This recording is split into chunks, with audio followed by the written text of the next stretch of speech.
Victoria's Deputy Premier Jacinta Allan will run for the state's top job.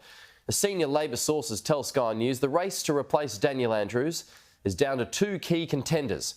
A caucus meeting set for today may or may not produce a new Victorian Premier, as it's a process that could take up to 3 days to determine a successor. Victoria's Labor factions have been left reeling from the sudden resignation of Daniel Andrews, who called time on his political career yesterday, despite earlier committing to serve a full term. Simon Love reports. On a rooftop at State Parliament, the Premier pulled a major surprise. Today I will again visit Government House and resign as Premier and member for Mulgrave, effective 5 p.m. tomorrow. It's not an easy decision because as much as we've achieved together, there's so much more to do. But when it's time, it's time. Daniel Andrews has resigned as Labor leader, saying he'd made up his mind in recent days, despite his election pledge to serve a full term. Premier, during the election campaign, you were asked about whether you would serve the full term. So you've got the one about, I said I'd stay and now I'm not. Yeah, and it was true then, and I've changed my mind, Simon. Past colleagues and premiers quickly paid tribute. He's done things differently than I would have done them. He's done them in his own way. Lots of people have not enjoyed that. He certainly had a different relationship with the media than just about any Premier in Australia in the last 20 years. I congratulate Dan Andrews on his premiership of Victoria. I think what Dan Andrews has done is he's been a tough leader in tough times. He has left such a legacy, both for the Labor Party but most importantly for Victoria. With colleagues watching on, the race begins for who will be his replacement. It's not an easy job, being Premier of our state. That's not a complaint, that's just a fact.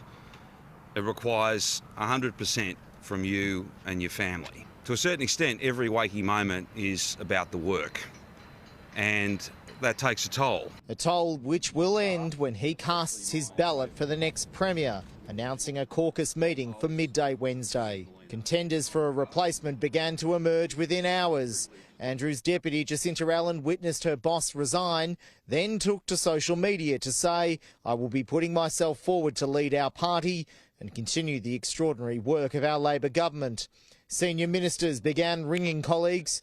Ben Carroll, seen as the likely right faction opponent to left power broker Minister Jacinta Allan. Ben would be certainly consider himself a potential candidate, as would others. Other colleagues shed a tear.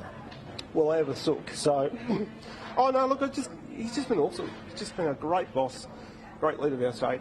The Attorney-General says it was emotional in Cabinet when the Premier made clear he'd leave. It's like a family, politics. You're all in it for the right reason, and when your leader tells you you're stepping down, it was a shock. The 71 members of the Labor caucus will meet here at Victoria's Parliament to determine who will be Victoria's 49th Premier. Senior Labor Party sources indicate that there may be discussions about whether the ballot is contested or whether a deal can be struck to ensure both the left and right factions of the Labor Party are represented in the crucial leader and deputy leader positions. Though sources also point out that it shouldn't be ruled out that the socialist left would control, field and win both crucial leadership positions. That Premier Daniel Andrews is standing down today because things have fallen apart. We've seen it day after day, one crisis after another. The legacy that Daniel Andrews leaves is a state that is broke. Going to Government House on a sunny Tuesday afternoon to hand in his notice and end a term of more than 3,200 days as Premier of Victoria. I was surprised by the date of the resignation. I wasn't completely shocked, but I didn't expect it to happen. We had a really good conversation. Andrews may have recently previewed his pet project, the Metro Tunnel, but he won't be around to open it as leader. Instead, he could be immortalised in bronze. A statue awaits and some downtime with family. Thank you all very much. Simon Love, Sky News, Melbourne.